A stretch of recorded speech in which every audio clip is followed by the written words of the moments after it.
Hey guys, welcome back to another session where we let the heavy dust of the past settle over the busy noise of the present. I hope you are comfortably situated right now, perhaps lying in bed with the blankets pulled up to a level that is just right for the ambient temperature of the room, or perhaps you are just reclining in a chair, letting your shoulders drop away from your ears. Wherever you are, the goal here is not to learn anything that will be on a test tomorrow.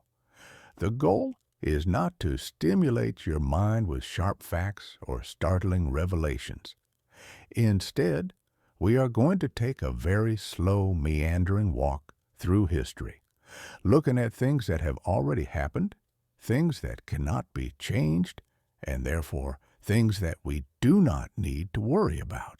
We are going to be talking about the Roman Colosseum, and specifically some of the technology and the rather unfair matches that took place there. But before we get to the sand and the stone, I want you to take a deep breath. Hold it for a moment, just feeling the air fill the space in your chest, and then let it out slowly, imagining that with that breath, you are expelling the tension of the day. The day is over. Whatever you did or whatever you didn't do is now written into your own personal history, as immutable as the stone blocks of the Flavian amphitheater. It is done. You can put it down.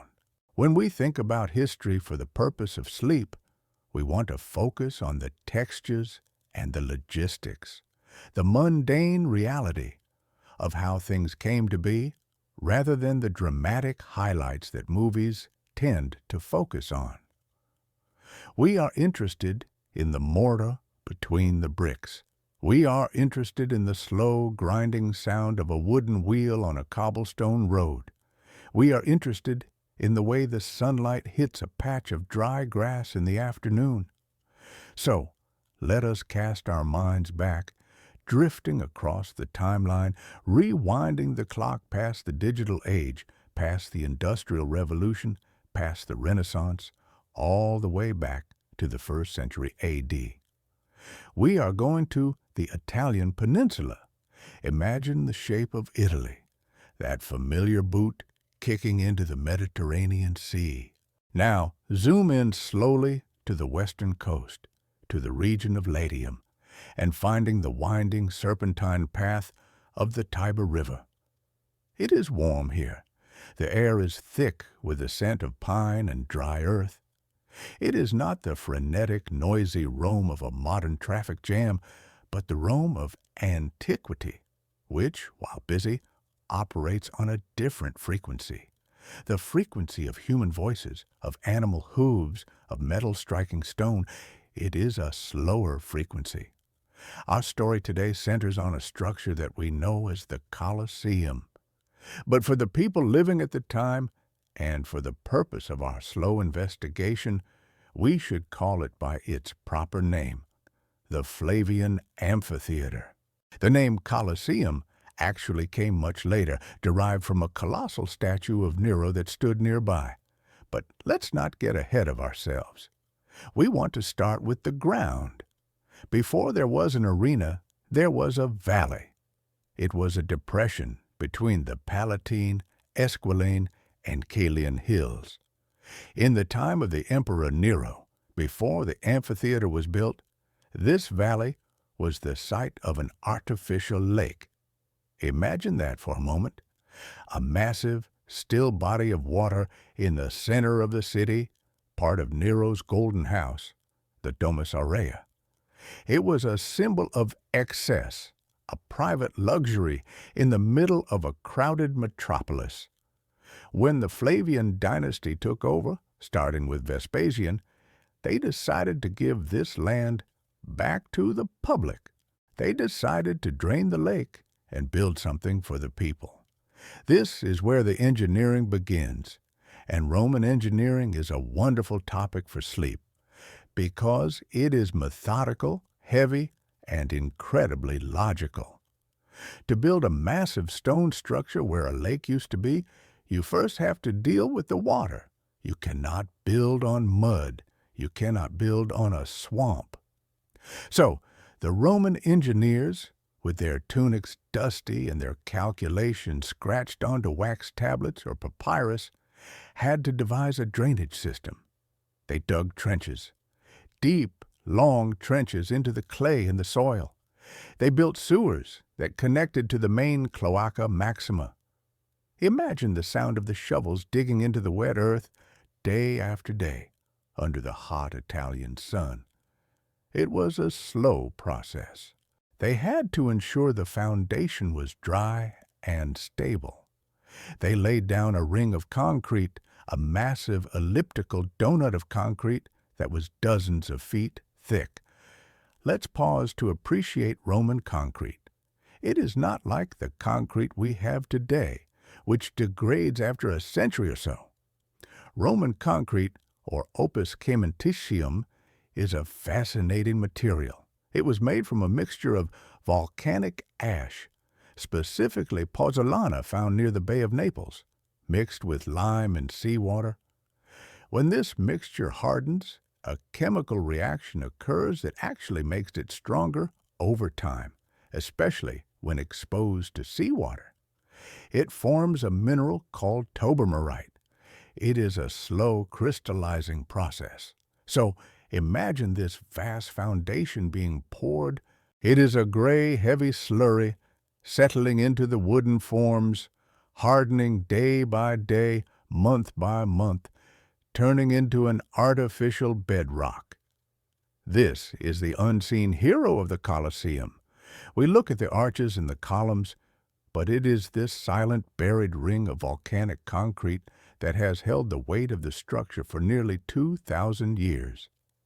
It is holding it up right now, as you sleep. It is there, in the dark, under the streets of modern Rome, unmoving and solid. Once the foundation was set, the walls could begin to rise. And this is where we get into the sheer logistics of stone. The Colosseum is essentially a masterpiece of travertine limestone. Travertine is a sedimentary rock.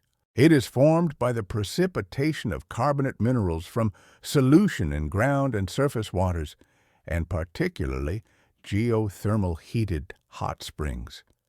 It has a porous, textured surface, often colored in shades of cream, tan, and white.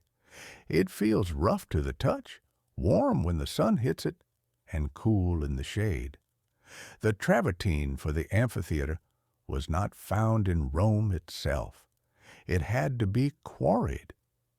The main quarry was in Tivoli, about 20 miles away from Rome. Now, 20 miles in a car takes about 30 minutes. But moving hundreds of thousands of tons of stone over 20 miles in the first century is a different matter entirely. This required a road. The Romans, as you know, were famous for their roads. Straight, flat, and durable.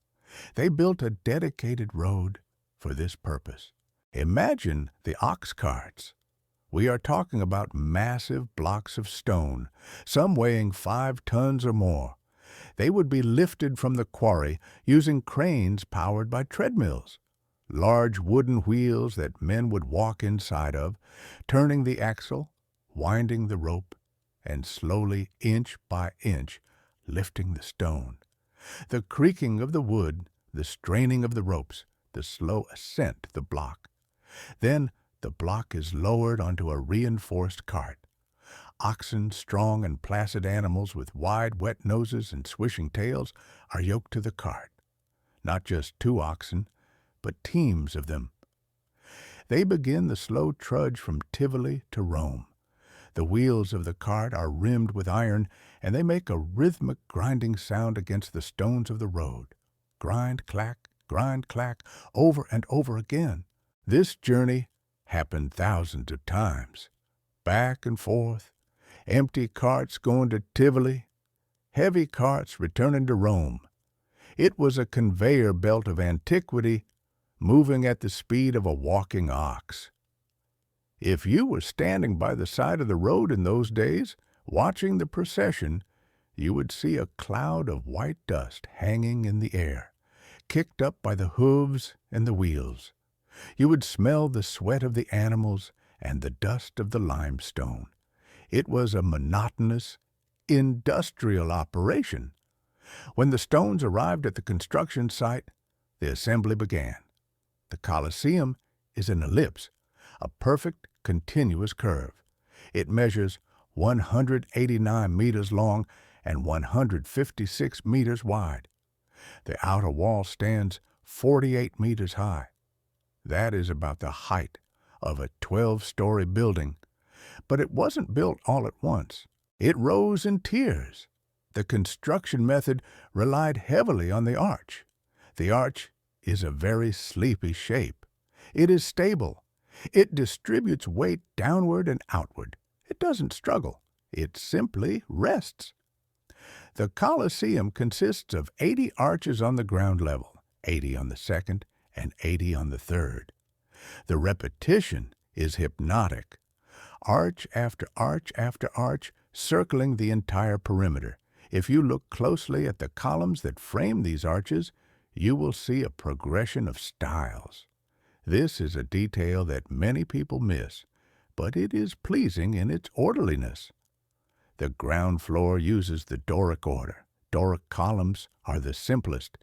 They are sturdy, thick, and have very plain capitals. The top part of the column, they represent strength. They are the base. The second story uses the Ionic order.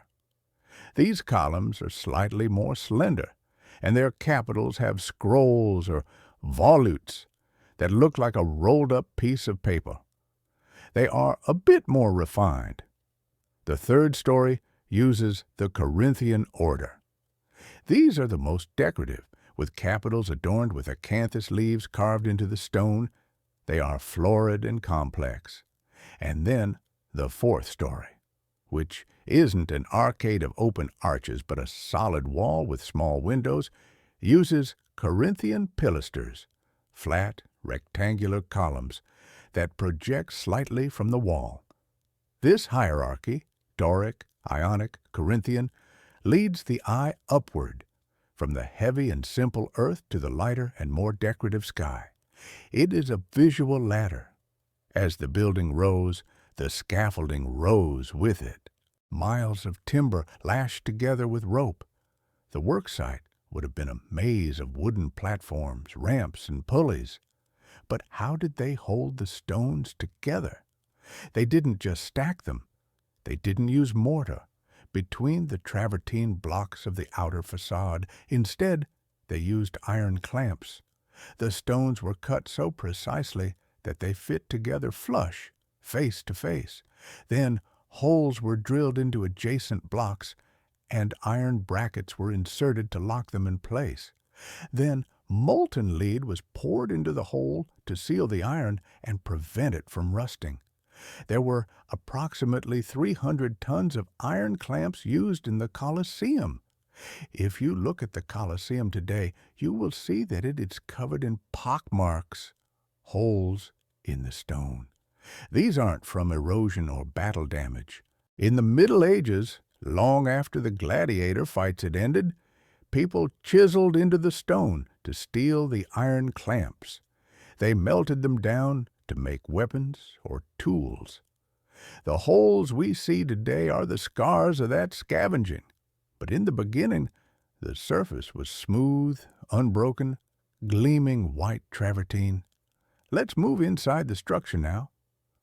We walk through one of the 80 entrance arches. Each arch was numbered. Above the arch, carved into the keystone, was a Roman numeral. These corresponded to the tickets that the spectators held. It was a very organized system. You had a pottery shard, a tessera, with your gate number, your level, and your seat number. You would walk through the arch into the cool, shadowed corridors of the ambulatory. The floor here was smooth stone. The ceiling was a barrel vault, curving high above your head, often painted with stucco or geometric designs. The noise of the city outside would fade away. replaced by the echo of footsteps in the corridor. The seating area, the cavea, was strictly divided by social class. This is another example of the rigid, boring structure of Roman society. Down at the bottom, closest to the action, sat the senators. They had wide marble seats, almost like thrones. They brought their own cushions. They were close enough to smell the sand. Above them sat the equestrians, the knights, the wealthy businessmen of Rome. Above them were the ordinary citizens, the plebeians clad in their wool togas. And at the very top, in the steepest wooden seats, not marble but wood, sat the women and the poor. The higher you went, the less important you were considered to be. But the view was panoramic. From the top tier, looking down, the people in the arena would look like ants. The capacity is estimated to have been between 50,000 and 80,000 people. Imagine the sound of 50,000 people murmuring, not shouting, just the low-level hum of conversation. It would sound like the ocean, a constant rhythmic wash of sound. But before we talk about the events, we must talk about the floor, the arena floor. The word arena actually comes from the Latin word harina, which means sand. The floor was covered in a thick layer of sand. Why sand? Because it absorbs liquid. It is easy to rake. It provides traction. But the sand was just a covering. Beneath the sand was a wooden platform, timbers laid across beams, and beneath the wood, that is where the true technological marvel of the Colosseum lay, the hypogeum. The hypogeum was the underground. It translates literally to under earth. It was a vast two-level labyrinth of corridors, cells, tunnels, and machinery hidden beneath the arena floor. If you visit the Colosseum today, you can see it exposed because the wooden floor is gone. It looks like a maze of stone walls, but in its prime, it was a dark, bustling hive of activity, completely invisible to the spectators above. This underground world was where the magic happened. It was the backstage area, but infinitely more complex than a modern theater. Here, in the flickering light of oil lamps, hundreds of slaves and workers operated the machinery that made the games possible. The air down there would have been damp and heavy. It would smell of animals, wild animals, lions, tigers, bears, ostriches, elephants. They were kept in cages in the hypogeum, waiting for their turn to ascend. The logistics of keeping these animals alive in a stone basement in Rome is a subject we will drift into shortly, but first, consider the elevators. The Colosseum had dozens of elevators, manual elevators. These were not powered by the electricity or steam, but by human muscle and counterweights.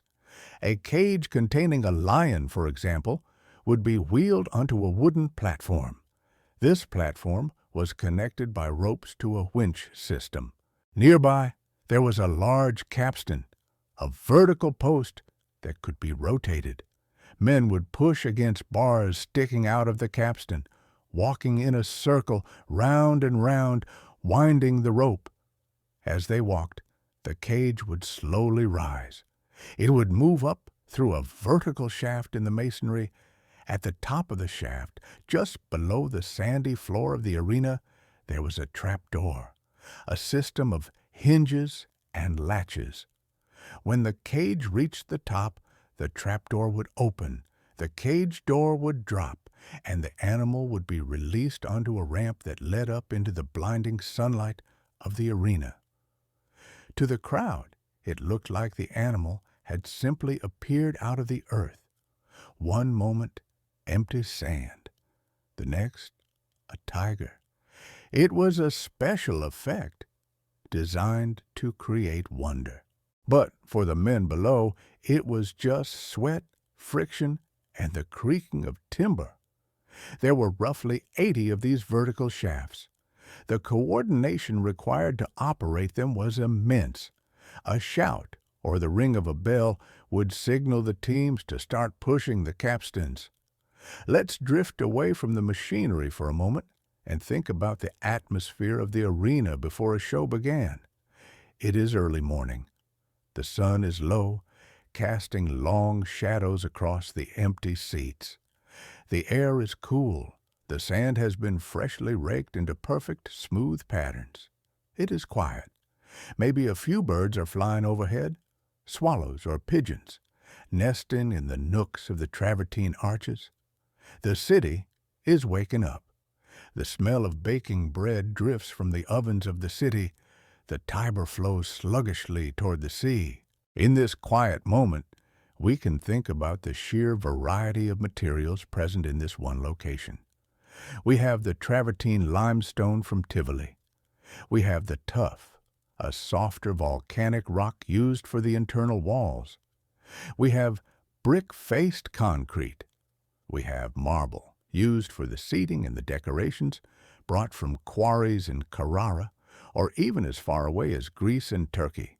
We have wood, oak, fir, beech, used for the floor, the elevators, the scaffolding. We have iron in the clamps and the cage bars. We have lead in the water pipes. Yes, water pipes. The Colosseum had an extensive water system. There were drinking fountains for the spectators. There were latrines, large communal bathrooms with running water, flushing them out constantly. The Romans were obsessed with water flow. They built aqueducts that carried water over valleys and through mountains, maintaining a very slight, consistent downward gradient for miles and miles. The water that fed the Colosseum likely came from the Aqua Claudia, one of the great aqueducts of Rome. Imagine the water traveling from the springs in the Anio Valley, flowing through the dark stone channel mile after mile, gurgling softly until it reached the city, was diverted into lead pipes, and finally splashed into a basin in the amphitheater. Cool, fresh water. Now, as the sun climbs higher, the people begin to arrive. But we are not going to focus on the noise of the crowd. We are going to focus on the unfair matches. And by unfair, we don't just mean the combat. We mean the context. We mean the displacement. This brings us to the venatio. The venatio was the beast hunt. It usually happened in the morning as the opening act of the day's events. But to understand the venatio, we have to look far beyond Rome. We have to look to the edges of the empire. The Roman Empire was vast. It stretched from the misty, rain-soaked hills of Scotland in the north to the burning sands of the Sahara in the south, from the Atlantic coast of Portugal in the west to the rivers of Iraq in the east. The emperors wanted to show the people of Rome that they controlled the world, and the best way to do that was to bring the world to Rome. They didn't just bring statues or gold. They brought nature itself. They organized massive expeditions to capture wild animals from the farthest reaches of their dominion. Imagine the logistics of capturing a rhinoceros in North Africa in the 1st century. There were no tranquilizer darts. There were no trucks. There were just men with nets, ropes, and pits. They would dig deep pits and cover them with branches, waiting for the animal to fall in, or they would corral them into box canyons. Once captured, the animal had to be transported. This is a journey of incredible slowness and difficulty. A wooden crate would be built, reinforced with iron. The heavy animal would be loaded onto a cart, pulled by dozens of oxen. They would travel across the rough terrain to a port city, perhaps Carthage or Alexandria. At the port, the crate would be loaded onto a ship. Roman merchant ships were sturdy, broad-beamed vessels, powered by a large square sail and steered by two large oars at the back. They were at the mercy of the wind. If the wind died, they sat still on the water, bobbing gently in the Mediterranean swell. The journey across the sea could take days or weeks. During this time, the animals had to be fed and watered. This meant the ship had to carry not just the weight of the rhinoceros or the elephant, but tons of hay, grain, and fresh water barrels. The smell in the hold of the ship would have been intense, a mixture of bilge water, tar, and wild animal musk. Many animals did not survive the journey. They were creatures of the open savanna or the deep forest, confined to dark rocking boxes. It was unfair from the start. They were taken from their ecological niche and transported to an alien world of stone and noise. When they arrived at Ostia, the port of Rome, they were unloaded. Again, the cranes, the ropes, the pulleys. Then they were put on barges and towed up the Tiber River to the city, or walked down the Via Ostiensis. Finally, they arrived at the Colosseum and were lowered into the dark hypogeum. So when we talk of unfair matches, the first unfairness was the geography. A polar bear, which was recorded as having appeared in Rome, standing on the hot sand of the arena under the Italian sun. A hippopotamus, deprived of its river, standing in a shallow artificial pool. These animals were out of time and out of place. The Romans classified these animals as exotic. To the average Roman citizen who had never left the city, a giraffe was a creature from another planet. They called it a cameleopard, a mix between a camel and a leopard. They marveled at its long neck, its spots, its strange gait. The venatio matches were set up as hunts. They would decorate the arena floor to look like a natural environment. This involved more stagecraft from the hypogeum. They would hoist up trees, entire trees with their root balls attached, and plant them in the sand. They would create artificial hills using timber frames covered in earth. They would place rocks and bushes. It was a set, a stage, and into this stage they would release the animals. Sometimes it was a match between animals, a lion against a tiger, a bear against a bull. These were matches that rarely happened in nature, as these animals lived on different continents or in different habitats. The Romans were conducting a violent experiment in zoology. They wanted to see who would win, but often the animals didn't want to fight. They were confused, frightened, and dazzled by the bright light and the noise of the crowd. A lion might just curl up in the shade of an artificial tree and refuse to move. To counter this, the beastmasters, the bestiarii, would use goads, long sticks with prickly ends, or burning torches to agitate the animals, to force the conflict. It was a manufactured chaos. The unfairness lay in the fact that the animals had no retreat. In the wild, a confrontation usually ends with one animal fleeing. In the arena, there was nowhere to go. The walls were too high. The only way out was through the gate of death, or back down into the dark cells of the hypogeum. There were also matches between men and animals. The venatores were trained hunters. Unlike the gladiators who fought other men, the venatores specialized in fighting beasts. They didn't wear heavy armor. They needed to be fast. They wore light tunics and carried spears or lances. These hunts were presented as displays of human dominance over nature. The man, representing Roman civilization/order, subduing the beast, representing the chaotic wild. But the scales were tipped. The animals were often starved beforehand to make them aggressive, or conversely, they were weakened by their long confinement. Sometimes the match was purely for novelty. We have records of performances where animals were trained to do tricks, much like a circus. Elephants that could walk a tightrope, a thick rope laid on the ground, likely. Bears that could dance. These moments were less bloody, but still spoke to the Roman desire to control and bend nature to their will. Let's take a step back from the arena floor again and look at the shading system. It is noon now in our imaginary day. The sun is directly overhead. The white travertine is reflecting the light, making it dazzlingly bright. It is hot. But the Romans had a solution for this, too. A piece of technology called the velarium.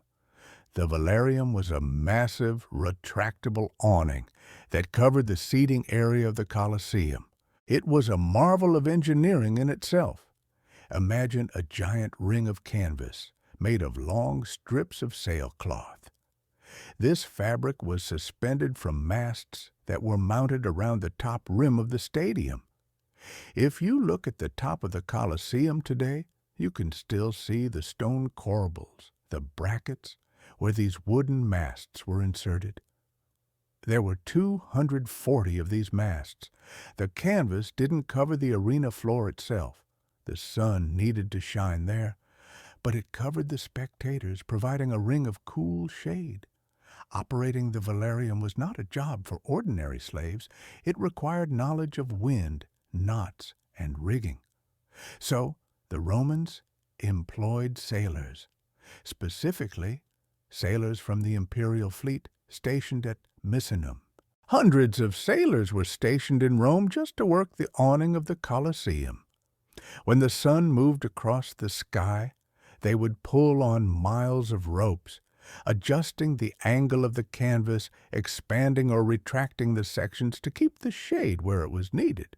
It was like sailing a ship that never moved. The sound of the wind snapping the canvas, the creaking of the ropes, the rhythmic chanting of the sailors as they hauled on the lines. This was the soundtrack of the upper levels. The light filtering through the canvas would have been tinted, perhaps yellow or red, depending on the fabric, casting a warm, diffused glow over the crowd. It softened the harshness of the day. As we sit here, thinking about the canvas and the ropes, let's drift back to the materials for a moment. The ropes were likely made of hemp or flax, rough, fibrous strands twisted together. The smell of the hemp, the slight oiliness of it, the friction burns on the hands of the sailors. Everything in Rome required massive amounts of raw material. The wood for the masts probably came from the forests of the Apennines. Tall, straight fir trees, felled with axes, stripped of their branches, dragged down the mountains, floated down the river. The logistics of the empire were a constant flow of resources from the periphery to the center. All roads lead to Rome, but more importantly, all resources flowed to Rome. We have spoken about the stone, the concrete, the animals, and the canvas. But let's consider the water again.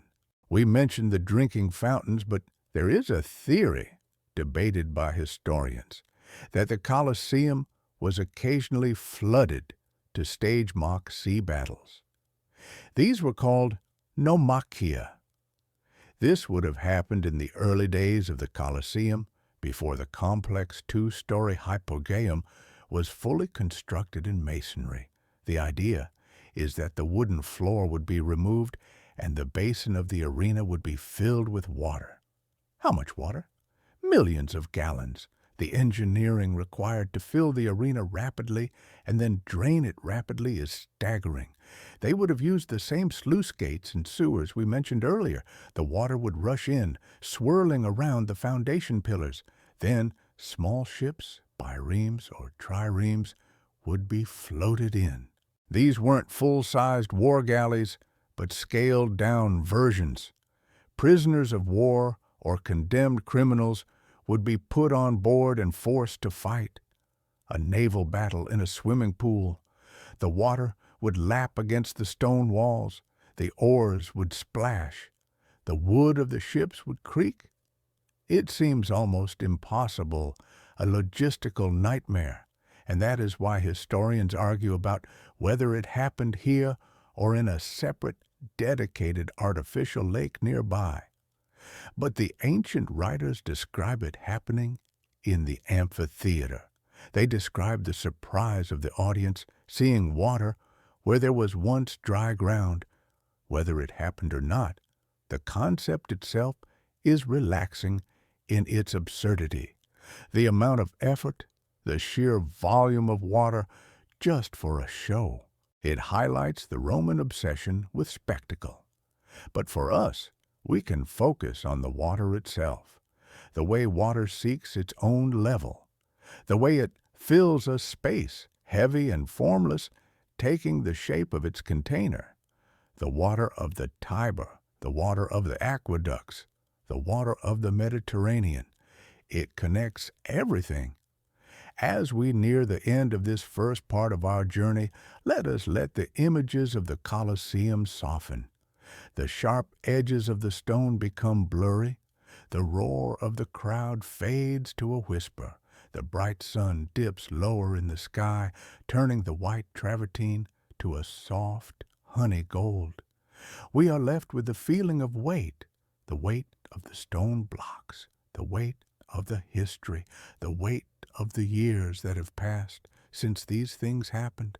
It is all heavy, and because it is heavy, it is stable. It is not going anywhere. You can rest your mind on it, like resting your head on a pillow. The Colosseum is a solid anchor in the stream of time. It has weathered earthquakes, fires, lightning strikes, and plunderers, and yet the shell remains. In the next part of our story, we will drift further into the lives of the people who worked there. The gladiators, not as action heroes, but as professionals living a rigid, regimented life. We will look at their diet. Did you know they were mostly vegetarian? We will look at their medical care. We will look at the armor they wore, the specific weight of a helmet, the weave of a net. But for now, stay with the stone. Stay with the quiet, dusty road from Tivoli. Stay with the slow plodding of the oxen. The day is done. The construction is finished. The dust has settled. Good night, guys. #boring history for sleep. The unfair matches of the Roman Colosseum and more. Technology and discoveries. #part 2. The gladiator's table and the weight of a helmet. Welcome back. Make yourself comfortable again. Let the weight of the day leave your body. Let your breathing slow. Let everything settle, the way dust settles on an old road after the last cart has passed. We are returning to the Colosseum, but not to its stone this time, not to its arches or its corridors. Tonight, we are going to meet the people who lived and worked inside that enormous oval of travertine, and we are going to meet them in the most ordinary way possible. We are going to sit with them at dinner. The gladiators of Rome were not quite what you might imagine. If your mind conjures images of muscular warriors with gleaming skin and perfectly defined physiques, you are thinking of movies.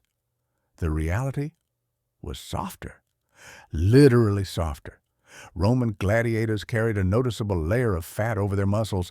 This was intentional. This was part of the design, a layer of subcutaneous fat. The fat just beneath the skin served as a kind of natural padding.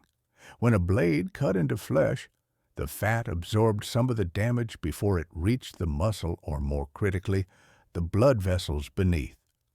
A shallow cut through fat bled dramatically and looked spectacular to the crowd, but it did not incapacitate the fighter. It did not end the show too quickly. Fat was armor. that the body made itself, and the way they built that fat was through diet. The gladiators ate a tremendous amount of barley, barley porridge, barley bread, barley gruel. Barley was their staple. It was so central to their diet that gladiators were sometimes called hordearii, which translates roughly to barley men. It was not a glamorous nickname. It was, if anything, slightly mocking. Barley was considered a lower grain than wheat. It was what you fed to animals or to people who could not afford anything better. But for gladiators, barley served a purpose. It was dense in carbohydrates. It was cheap. It could be prepared in enormous quantities for dozens or hundreds of men living together in a training compound, and it put weight on them.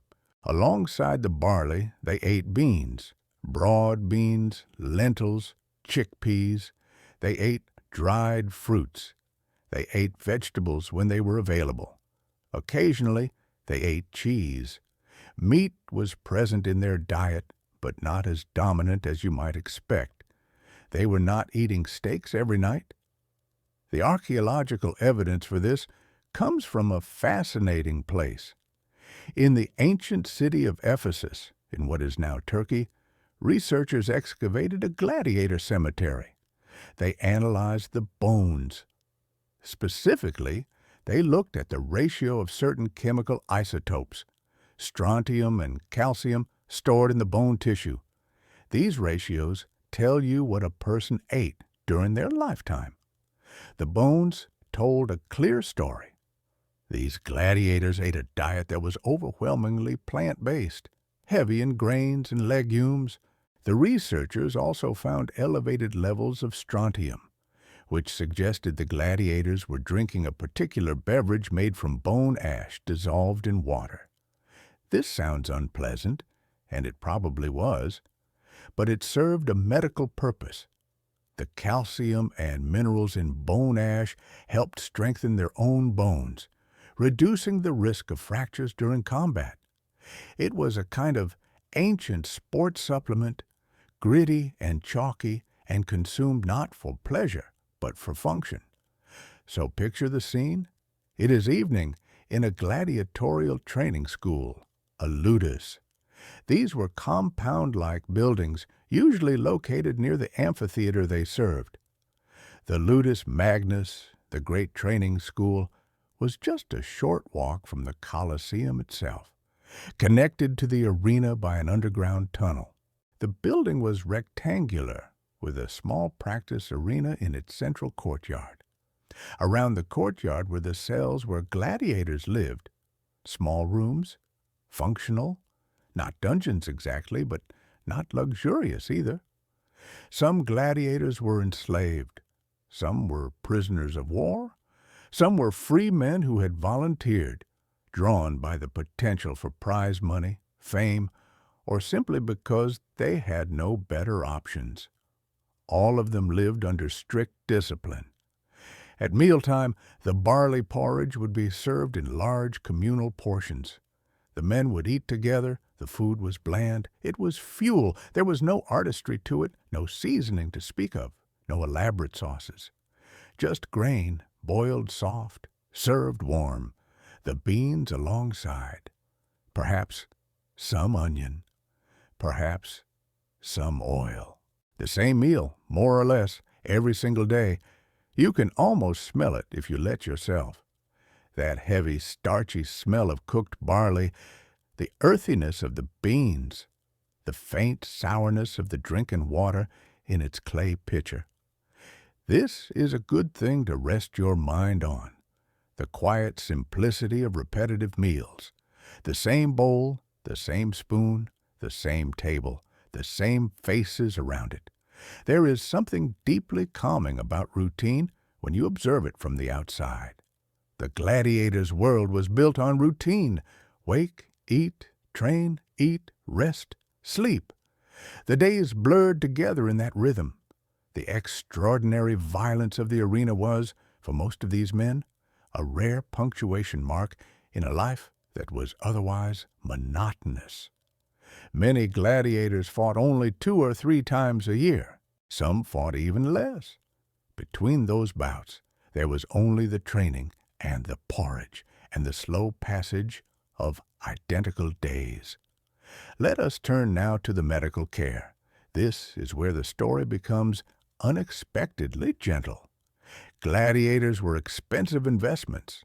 A lanista, the owner and trainer of a gladiatorial troupe, had spent money acquiring, feeding, housing, and training each fighter. A dead gladiator represented a financial loss. An injured gladiator who could be healed and returned to the arena represented a recovered investment. And so the medical care provided to gladiators was, by the standards of the ancient world, remarkably good. The physician Galen, one of the most famous doctors in all of ancient history, got his start treating gladiators. Early in his career, around 157 A.D., Galen was appointed physician to the gladiators of the high priest of Asia in Pergamum. He was in his late 20s. For the next several years, he tended to their wounds, set their broken bones, stitched their cuts, and learned more about the human body than almost any classroom could have taught him. Galen later wrote that this experience was invaluable. The gladiators' wounds gave him a window into anatomy. He called their injuries windows into the body. He could see muscles, tendons, and bones exposed in ways that dissection of human cadavers, which was largely forbidden in Rome, could not provide. The treatments Galen and other gladiatorial doctors used were practical. Wounds were cleaned with vinegar or wine, both of which have mild antiseptic properties, though the Romans did not understand antisepsis in the modern sense. They simply knew from accumulated experience that wounds washed with wine seemed to heal more cleanly than wounds left unwashed. Bandages were made from linen, broken bones were set and splinted with wooden boards wrapped in cloth. Dislocated joints were manipulated back into place. Herbal poultices were applied to reduce swelling. The gladiatorial doctors became, through necessity, some of the most skilled trauma surgeons in the ancient world. Under Galen's care, the mortality rate among the gladiators he tended supposedly dropped significantly compared to the period before his appointment. Whether this claim is exaggerated, Galen was not a modest man, and his writings often emphasize his own brilliance. The general point stands. These fighters received consistent, attentive medical treatment. They were patched up, allowed to heal, and sent back to training. The cycle continued: injury, treatment, recovery, training, porridge, sleep. Now, let us talk about the equipment. This is where things become wonderfully specific, and specificity is the friend of sleep. Details are like small, smooth stones. You can turn them over in your mind, one at a time, without urgency. A gladiator's equipment depended entirely on his type. And there were many types. The Romans loved categorization. They loved systems. Each type of gladiator had a specific set of weapons, a specific style of armor, and a specific fighting technique. The matches were designed so that different types would fight each other, creating asymmetric contests where speed faced strength or reach faced protection. This was one of the ways the fights were made interesting. It was also one of the ways they were made unfair. Consider the retiarius, the net fighter. He was one of the most distinctive gladiator types. His equipment was minimal. He carried a weighted net, a trident, and a small dagger called a pugio. For armor, he wore almost nothing. A padded sleeve, the manica, protected his fighting arm, usually the left arm, since he held the trident in his right hand and cast the net with his left. He wore a metal shoulder guard called a galeris on his left shoulder, This piece was tall and curved, designed to protect the side of his head and neck, since crucially, the retiarius wore no helmet. His face was completely exposed. The crowd could see every expression, every wince, every grimace, every look of fear or determination. The gallerus itself was a modest piece of metalwork. It weighed perhaps 1 to 2 kilograms. It was typically made of bronze, sometimes with a raised edge or a simple decorative motif. It sat on the shoulder and rose up beside the neck like a small wall. Functional, not beautiful. The retiarius also wore a loincloth and a wide belt, the baltus, which offered a minimal amount of protection to the abdomen. That was it. That was the entirety of his armor. He was the lightest, fastest, most mobile of the gladiators, and also the most vulnerable. His opponent was typically the secutor. The name means pursuer or chaser, and that was exactly his role. The secutor was heavily armored. He wore a helmet that enclosed his entire head with only 2 small round eye holes. The helmet was smooth and rounded, specifically designed so that the retiarius's net would find no edges to catch on. The helmet alone weighed approximately 5 kilograms. Imagine holding a bag of flour against your head and trying to run. That was the secutor's reality. The helmet was hot. The eye holes restricted vision severely. Breathing was difficult inside the enclosed metal shell. The secutor also carried a large rectangular shield, the scutum, and a short sword, the gladius. His legs were protected by a single greave, a shin guard made of bronze, worn on the leading leg. His sword arm was wrapped in the manica, the same padded sleeve the retiarius wore, but often heavier. The total weight of the secutor's equipment was substantial. The shield alone could weigh 7 to 10 kilograms. With the helmet, the sword, the greave, the arm guard, and the shield combined, the secutor carried perhaps 15 to 20 kilograms of equipment into the arena. The fight between retiarius and secutor was therefore a contest of opposites. The retiarius was fast, lightly burdened, able to see clearly and breathe freely, but terribly exposed to any blow that landed. The secutor was slow, heavily burdened, half blind inside his helmet, but extremely well protected against the trident's thrusts and the net's entanglement. The retiarius wanted to keep his distance, to circle, to tire the secutor out, to cast his net and tangle the heavy man, then stab with the trident while the secutor struggled. The secutor wanted to close the distance, get inside the net's range, and use his shield and sword at close quarters where his armor gave him the advantage. This was the unfairness the Romans enjoyed, not unfairness in the sense of a foregone conclusion, but unfairness in the sense of asymmetry. Each side had advantages the other lacked. Each side had vulnerabilities the other could exploit. The crowd could watch and judge and speculate about who held the edge at any given moment. It was engineered entertainment, and it was engineered with great care. There were other types, too, each with their own specific equipment, each with their own weight and feel. The Mamilo wore a large crested helmet with a fish emblem and fought with a gladius and scutum. The Thraex, the Thracian, carried a small square shield called a parmela and a curved sword called a sica. The Hoplomachus fought in a style inspired by Greek infantry with a spear and a small round shield. Each type was matched against specific opponents. There were rules.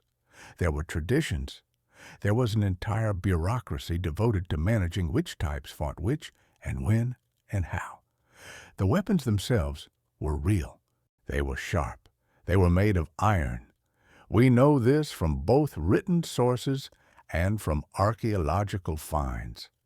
Gladiatorial swords and tridents have been recovered from sites across the Roman Empire. They show signs of use: nicks, resharpening marks, repaired handles. These were working tools, maintained and cared for, sharpened before each bout, cleaned after. A gladius blade was typically around 50 centimeters long. It was designed for thrusting rather than slashing, though it could do both. Its weight was modest, perhaps 700 grams to 1 kilogram, balanced for quick movement. The net of the retiarius was made of rope or heavy cord, weighted at the edges with small lead or stone balls. It was roughly 3 meters in diameter when spread open. Casting it accurately was a skill that took months or years to develop. The gladiator would hold the net gathered in one hand, swing it in a circular motion to spread it, and release it at just the right moment to have it open fully over the opponent. If the cast missed, the retiarius had to retrieve the net quickly. It was attached to his wrist by a cord, and try again, all while avoiding the secutor's advance. If the cast landed, the retiarius had to pull the net tight, tangling the secutor's limbs and shield, and then move in with the trident. The trident was heavy, approximately 2 kilograms, with a shaft of wood roughly 170 centimeters long and a 3-pronged iron head. The prongs were spaced to catch and grip an opponent's flesh or armor, making it harder to pull free. It was a weapon designed more for control than for killing outright. A trident thrust could pin an arm, hook a shield, trap a leg. It was a wrestling tool as much as a weapon. But we are drifting close to violence now, and that is not where we want to be tonight. Let us step back. Let us return to the quiet parts. Let us think about the trident not in the arena, but in the workshop where it was made. Some blacksmith in a small forge near the ludus, heating iron in a charcoal fire, hammering the 3 prongs into shape on an anvil, the rhythmic sound of metal on metal, the orange glow of the heated iron in the dim workshop, the hiss of steam when the finished piece was plunged into water to cool. That blacksmith did not think about the arena.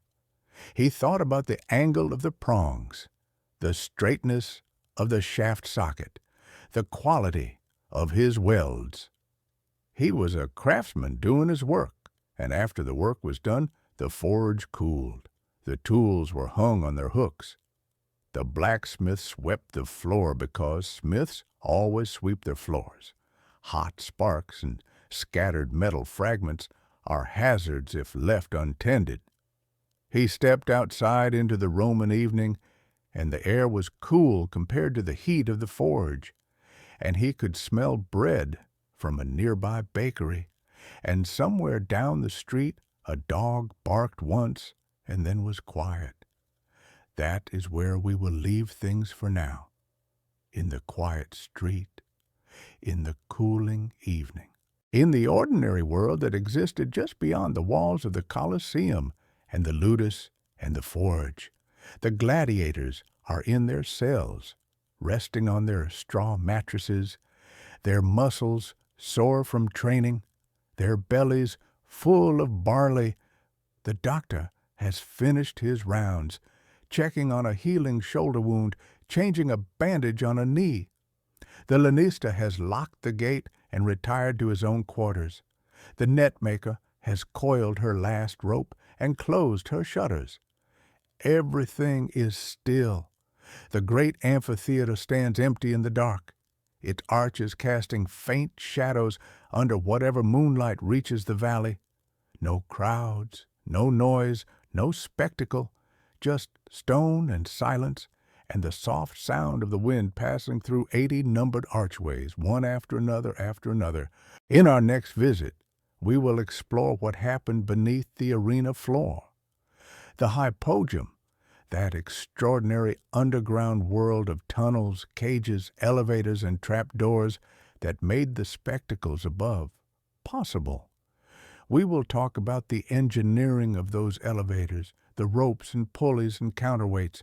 We will talk about the animals, where they came from, how they were transported across the empire, and the staggering logistics of keeping hundreds of wild creatures alive long enough to appear in the arena.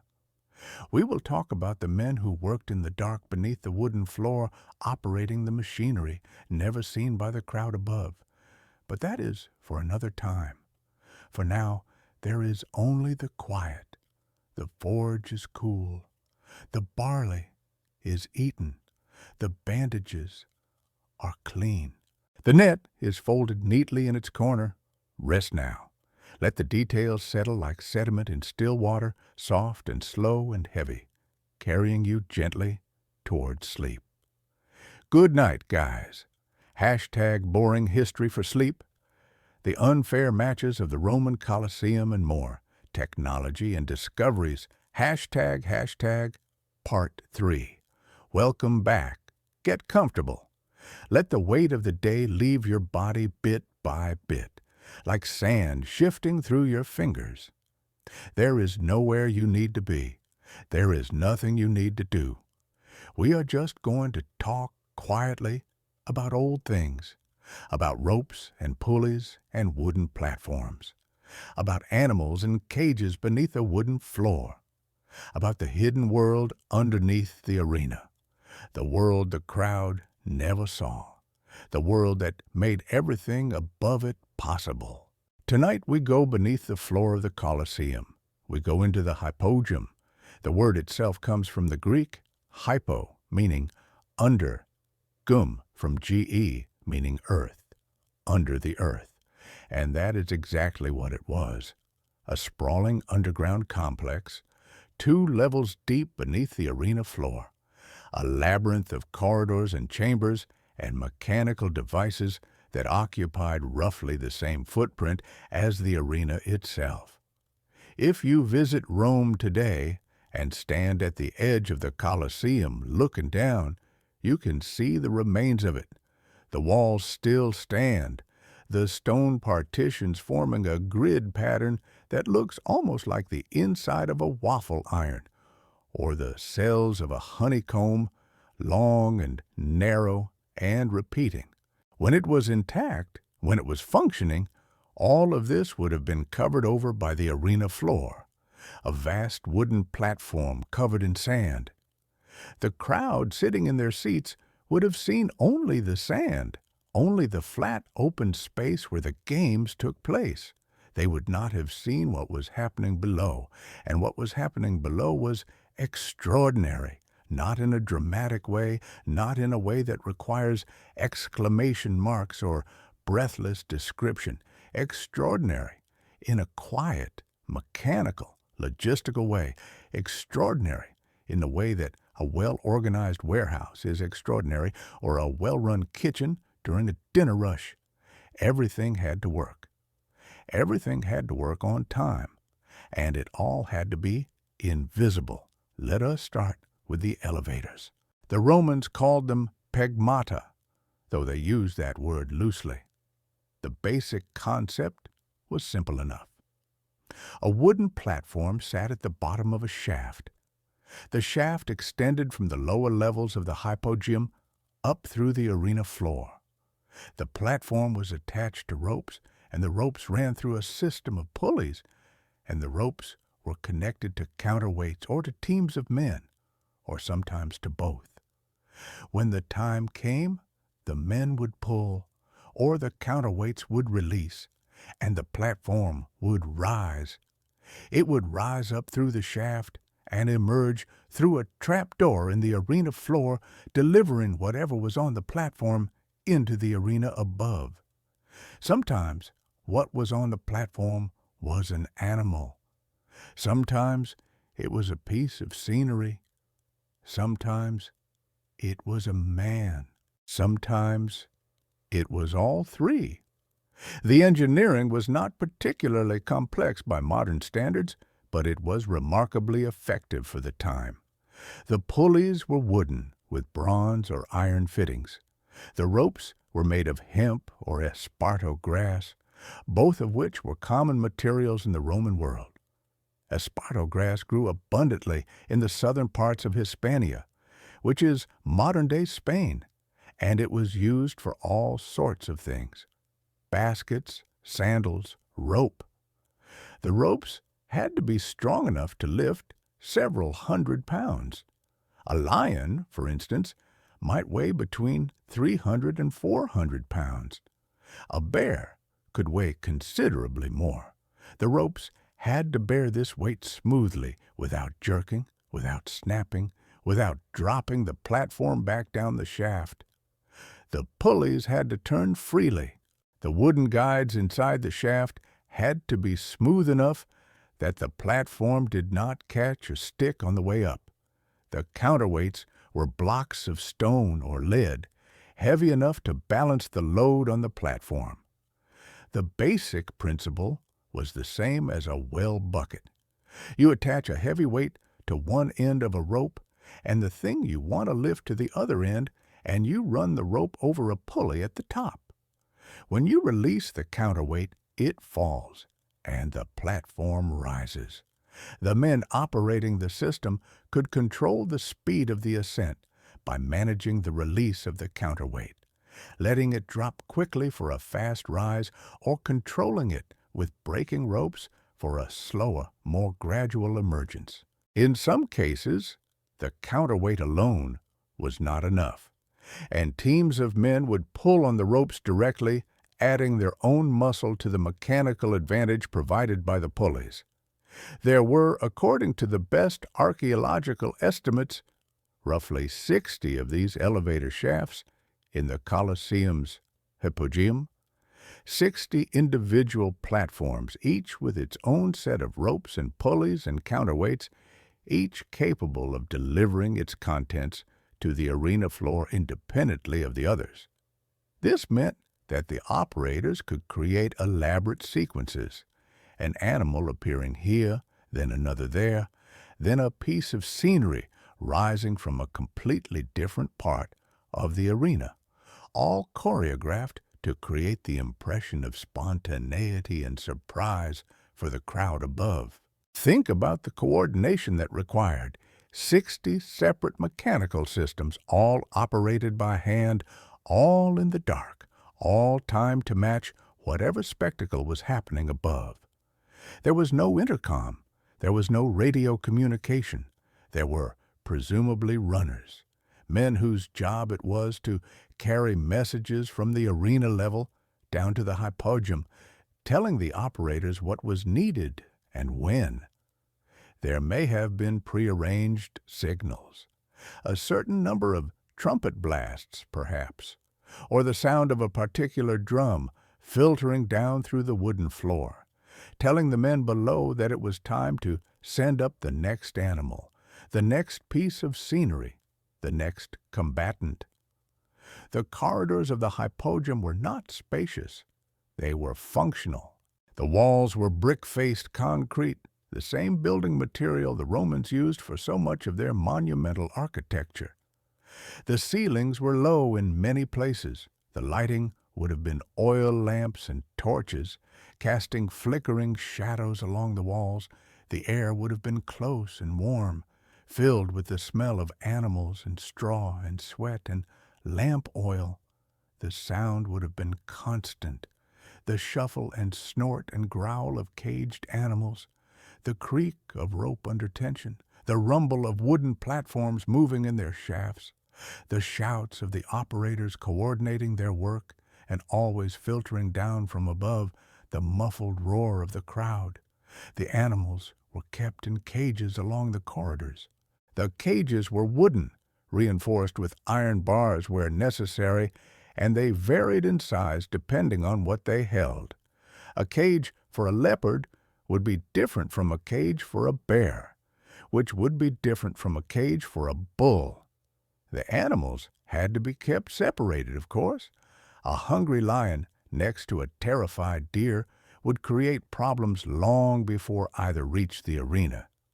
The logistics of managing the animal population in the hypogeum were considerable.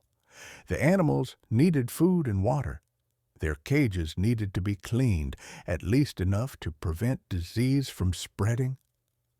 The animals themselves needed to be kept in a state where they would perform, so to speak, when they reached the arena. An animal that was too sick or too listless would make for a poor spectacle. Getting the animals from their cages to the elevator platforms was another challenge.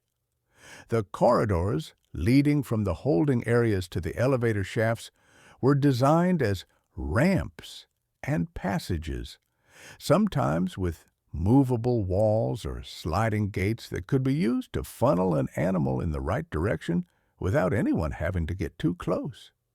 You did not want a handler standing in a narrow corridor trying to push a reluctant bear onto a platform.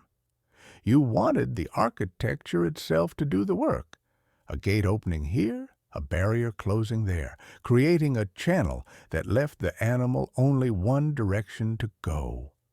Forward, onto the platform, into the cage on the platform if there was one, and then up. Sometimes the animals were released directly into the arena, through the trap doors. The platform would rise, the trap door would open, and the animal would find itself suddenly in the blinding light of the arena, surrounded by the roar of 50,000 people. The effect on the animal must have been disorienting. Many animals, upon emerging, would freeze or try to retreat back into the shaft. The design accounted for this. The platforms could be built with hinged sides that would fold up once the platform reached arena level, preventing the animal from stepping back into the hole. Or the cage on the platform could have a mechanism that opened only from above, so that once the platform was at arena level, the cage door could be released remotely, using a rope or a lever. None of this was invented all at once. The Colosseum was completed in 80 A.D. under the Emperor Titus, and the hypogeum was added or substantially expanded under his brother Domitian, who ruled from 81 to 96 A.D. The systems evolved over time. What worked was kept. What did not work was modified or replaced. The operators, the men who spent their working lives in the dark beneath the arena, must have developed an intimate knowledge of the machinery, the way a sailor knows the rigging of a ship, by feel and by instinct, knowing which rope to pull and when, knowing the sound a pulley makes when it is about to bind, knowing the exact moment when a counterweight needs to be released. These men were not famous. Their names, for the most part, are lost. They were workers. They were part of the vast labor force that kept the Colosseum functioning, a labor force that included not just the hypogeum operators, but also the sailors from the Roman naval fleet, who were stationed at the Colosseum to operate the velarium, the enormous retractable awning that could be extended over the seating area to shade the audience from the sun. That is a detail worth pausing on just because it is so unexpected. Sailors, naval personnel from the fleet based at Misenum on the Bay of Naples, were detached from their ships and assigned to the Colosseum to work the awning. They were chosen because they knew how to handle ropes and canvas and rigging. They knew how to work as a team to raise and lower enormous sheets of fabric. The skills they used at sea translated directly to the skills needed to manage the velarium, which was supported by a network of masts and ropes extending from the top of the Colosseum's outer wall. But we are getting away from the hypogeum. Let us go back underground. The animals themselves came from across the entire Roman Empire, and sometimes from beyond it. Lions and leopards came from North Africa, from the provinces of Africa, Proconsularis, and Mauritania, from the regions we now call Tunisia, Libya, Algeria, and Morocco. Bears came from the forests of northern Europe, from Gaul, from Germania, from the mountains of Dalmatia, along the Adriatic coast. Elephants came from sub-Saharan Africa or from the remaining populations in North Africa, which would eventually be hunted to extinction, partly because of the demand of the arena. Crocodiles and hippopotamuses came from Egypt, transported down the Nile and then across the Mediterranean. Exotic birds, ostriches, gazelles, wild boar, aurochs. The list of animals that appeared in the arena over the centuries is staggeringly long. The transportation of these animals was itself a feat of logistics that we should appreciate slowly and carefully, the way you might appreciate the complexity of a supply chain that you benefit from every day without thinking about it. Consider what it took to move a live lion from the interior of North Africa to the city of Rome. First, the lion had to be captured. This was done using pit traps or net traps or enclosures baited with meat. The trappers were specialists, men who knew the terrain and the habits of the animals and who risked their lives in the work. Once captured, the lion had to be caged and kept alive. It had to be fed. It had to be given water. It had to be transported overland to a port city, Carthage perhaps, or Leptis Magna. The journey overland might take days or weeks, depending on the distance, and the lion had to survive the journey in its cage, on the back of a wagon drawn by oxen or mules, rolling along Roman roads that, while excellent by the standards of the ancient world, were still bumpy and dusty and hot. At the port, the lion and its cage had to be loaded onto a ship. The ship had to cross the Mediterranean, a journey that might take anywhere from a few days to a couple of weeks, depending on the weather and the route. The lion had to be kept alive aboard the ship, which meant food and water had to be brought along for it, and the cage had to be secured so that it would not shift in rough seas. The smell of a lion in an enclosed space on a ship in the Mediterranean heat must have been something remarkable. The sailors presumably did not enjoy the cargo. Upon arrival at Ostia, the port of Rome, or later at Portus, the expanded harbor built by the emperors Claudius and Trajan, the lion had to be offloaded and transported the final miles to Rome itself, and then to the Colosseum, and then down into the Hypogum, where it would wait in its cage until it was needed for the games. Multiply this process by hundreds or thousands of animals over the course of a year, and you begin to understand the scale of the operation. It was not just lions. It was bears and leopards and elephants and crocodiles and ostriches and deer and boar and wolves and giraffes and rhinoceroses and countless other creatures, all flowing along the trade routes of the empire, all converging on Rome, all destined for the arena. The toll on wildlife populations was significant. Ancient sources describe spectacles involving hundreds or even thousands of animals killed in a single day. The Emperor Trajan, celebrating his conquest of Dacia in 107 A.D., is said to have held games lasting 123 days, during which 11,000 animals were killed. Whether that number is precisely accurate is difficult to say. Ancient writers were fond of impressive numbers, and they did not always count carefully. But even if the real numbers were a fraction of what was reported, The impact on animal populations across the Mediterranean world and beyond was substantial. The North African elephant, a subspecies smaller than its sub-Saharan cousin, disappeared entirely, and the demand of the Roman arena was one of the contributing factors. Lions vanished from regions where they had once been common. The ecology of entire provinces was altered by the appetite of the games. But these are large thoughts, and large thoughts are not what we need right now.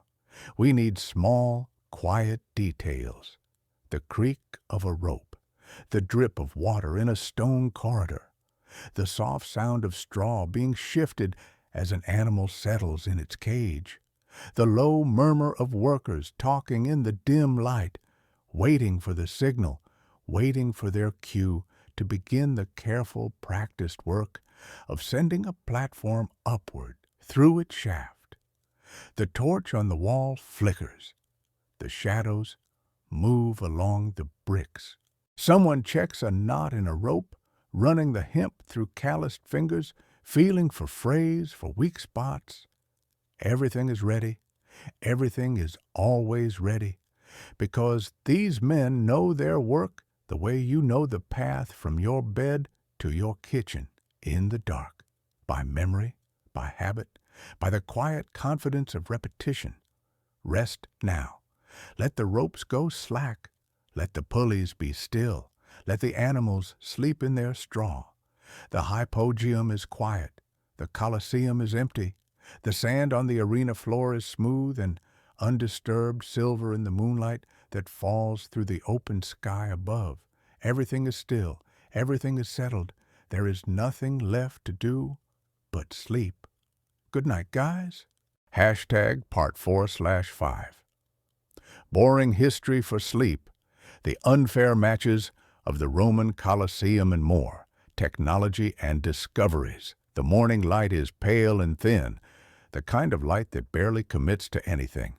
Just a soft wash of gray and gold settling over the rooftops of Rome. And in that early stillness, before the city has fully stirred, before the bakers have pulled the first loaves from their ovens, before the merchants have unfolded their awnings and laid out their wares, a thought drifts through the quiet air like a leaf on still water.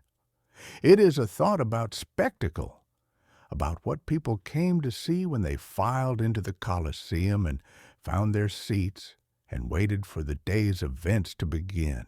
Because you might imagine, quite naturally, that every match in the arena was a contest between equals. Two gladiators of similar skill, similar equipment, similar training, facing off in a fair and balanced fight. And sometimes it was exactly that. But often, very often, the matches were deliberately, carefully, almost lovingly unfair. The Romans had a word for these spectacles, or rather, they had many words, many categories, many ways of describing what was essentially the same principle. Put two things together that do not belong together, and let the crowd watch what happens. A heavily armored fighter against a lightly armored one. A man with a sword against a man with a net. A trained warrior against someone who had never held a weapon before that morning.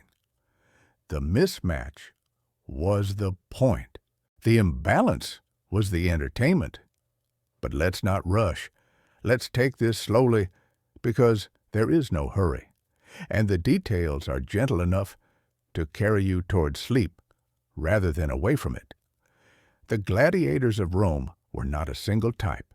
They were categorized, classified, sorted into roles as carefully as pieces on a game board. Each type had its own equipment, its own fighting style, its own particular set of advantages and disadvantages. And the organizers of the games, the editors as they were called, spent considerable time and thought deciding which types to pair against each other.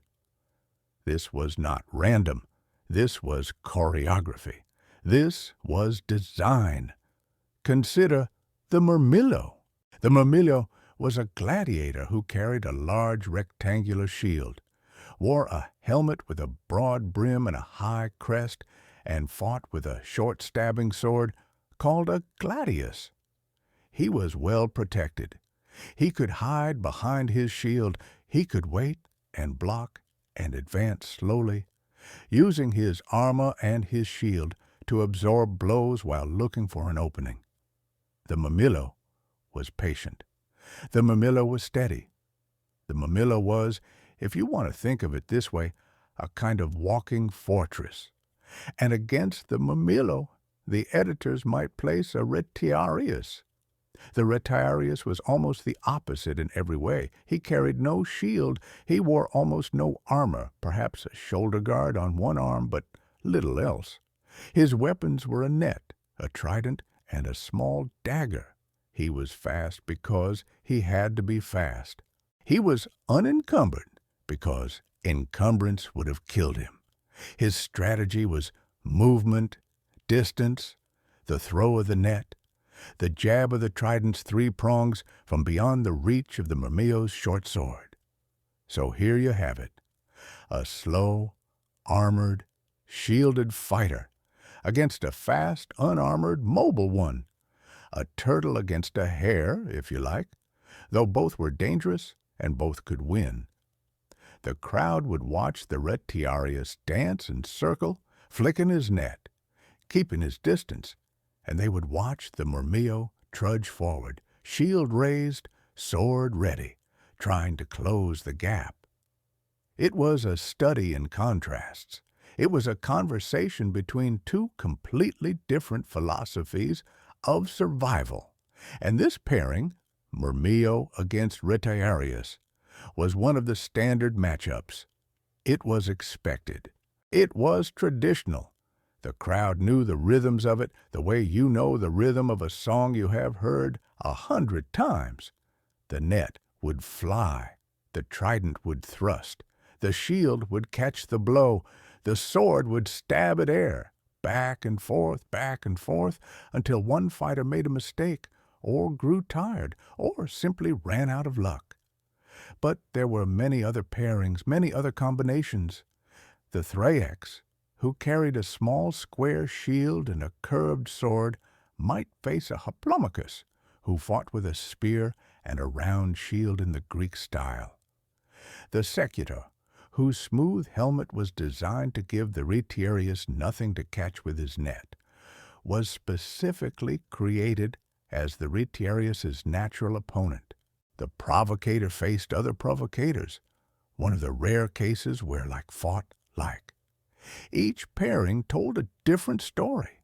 Each combination of weapons and armor created a different kind of tension, a different set of possibilities, a different drama playing out on the sand. And the crowd understood these dramas. They knew the types. They knew the matchups. They had preferences, favorites, opinions about which combinations produced the best fights and which were too one-sided to be interesting. Because that was the delicate balance the editors had to maintain. The mismatch had to be interesting, not boring. A fight that was over too quickly was a disappointment. A fight where one side had no chance at all was wasteful and unsatisfying. The crowd wanted to see struggle. They wanted to see moments where the outcome was uncertain, where the underdog almost triumphed, where the favored fighter had to work for his victory. The unfairness had to be calibrated. It had to be just unfair enough. And now your eyes might be growing heavy, which is perfectly fine. Let the details blur a little. Let the names of the gladiator types fade into a gentle murmur. Murmillo, retiarius, Thraex, Spectator. They sound like something you might hear in a half-remembered dream. Latin syllables tumbling softly over each other like pebbles in a slow stream. Beyond the gladiatorial matches themselves, there were other spectacles that took the principle of mismatch to its most extreme conclusion. The venations, the animal hunts, often pitted men against beasts in combinations that were startling, even bizarre. A man might face a lion or a bear or an elephant, armed with nothing more than a spear and whatever courage he could summon. Or sometimes the animals were set against each other, a bull against a bear, an elephant against a rhinoceros. These were not fights in any meaningful sense. They were collisions. They were the Roman appetite for spectacle taken to its most literal and most excessive form. The men who fought in the venationes were called bestiarii, and they were a separate category from the gladiators, generally lower in status, often condemned criminals or prisoners of war. Their training was different. Their prospects were different.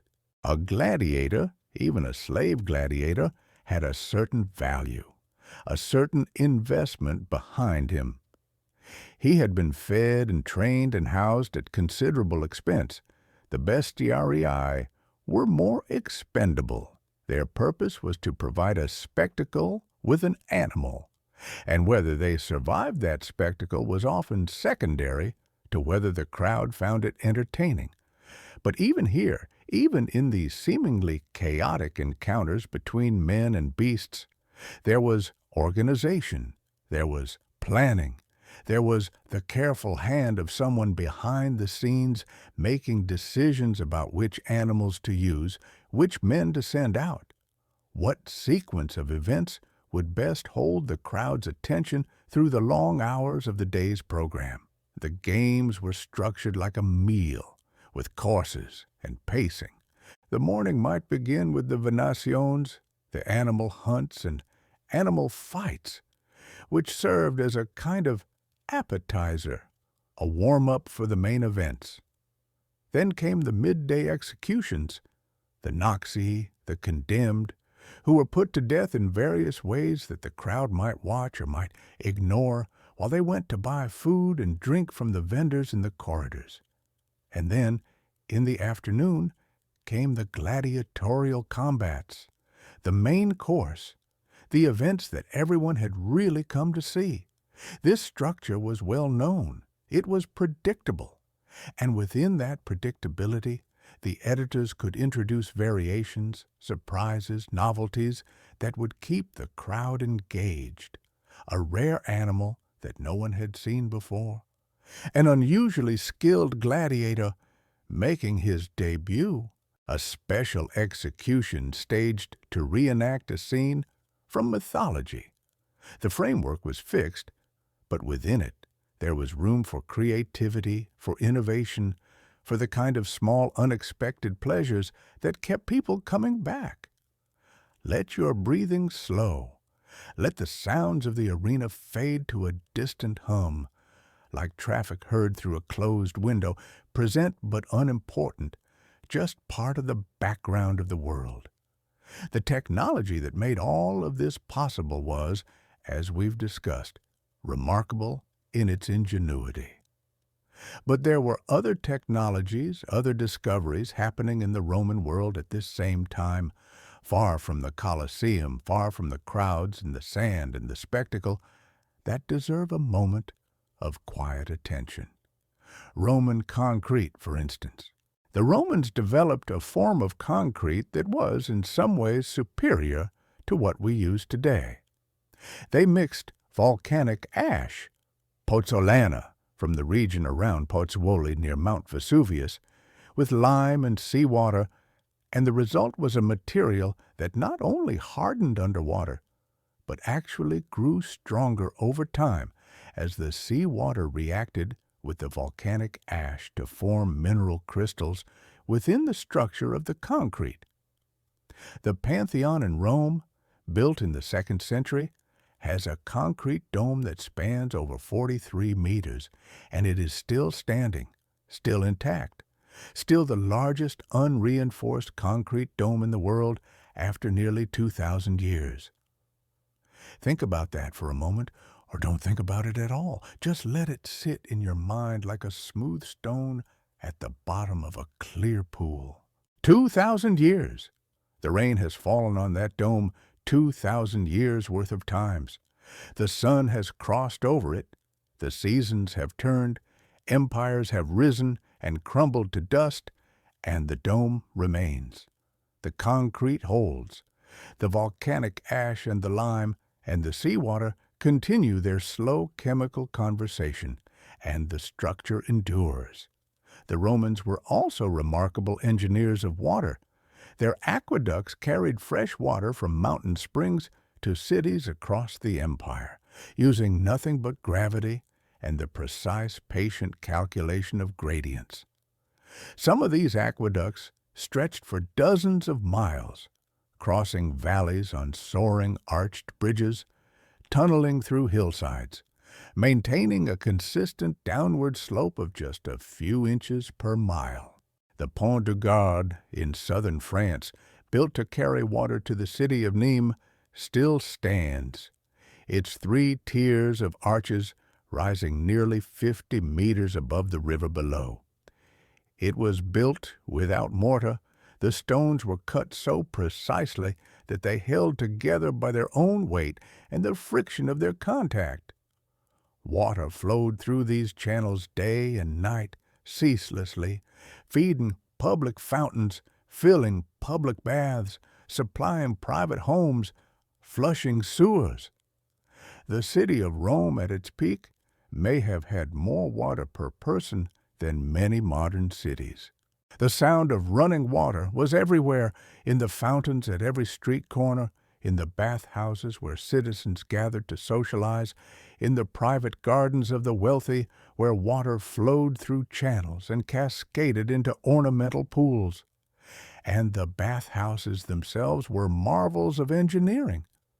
The Hipparcos system, not to be confused with the hypogeum we discussed beneath the Colosseum, was a method of underfloor heating that the Romans used extensively.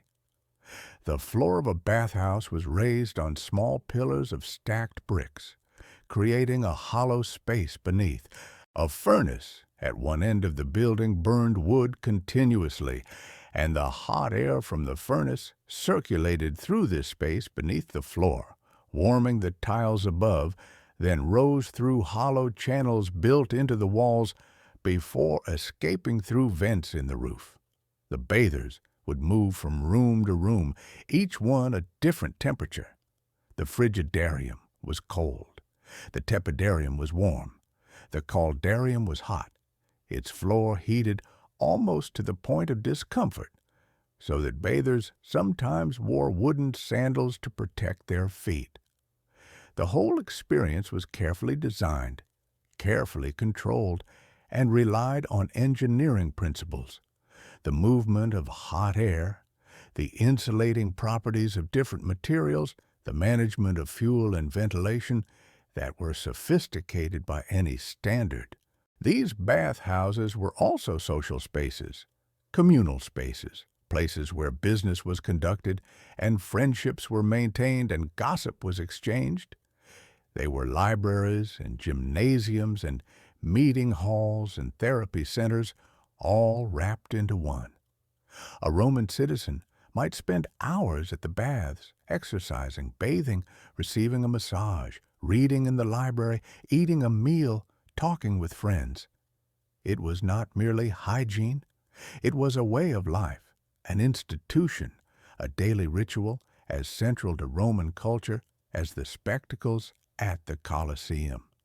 And now, perhaps, you can feel the warmth of that tepidarium, the pleasant heaviness in your limbs, the gentle drowsiness that comes from heat and stillness and the absence of anything demanding your attention. The water laps quietly at the edges of the pool. Steam rises in slow, lazy curls. The murmur of conversation is distant, indistinct, just a soft wash of human sound that means nothing and asks nothing of you. The Romans built roads too, of course. Everyone knows about Roman roads. But the details are worth lingering over because the details are soothing in their orderliness, their methodical precision. A Roman road was not simply a path worn into the earth by the passage of feet and wheels. It was a constructed thing built in layers, each layer serving a specific purpose. First, the builders would dig a trench, removing the topsoil down to firm ground. Then they laid a foundation of large flat stones, the statumen. Over this, they placed a layer of smaller stones mixed with concrete, the rudus. Then came a layer of gravel and sand, mixed with cement, the nucleus. And finally, on top, the surface layer, the summa crusta, made of carefully fitted paving stones, slightly curved from center to edge so that rainwater would drain off to the sides rather than pooling on the road. These roads were remarkably straight.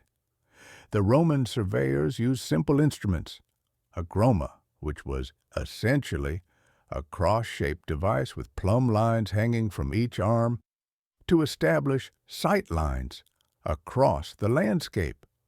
They would set up the groma at one point, sight along it to the next point, and lay out their road in long, straight segments.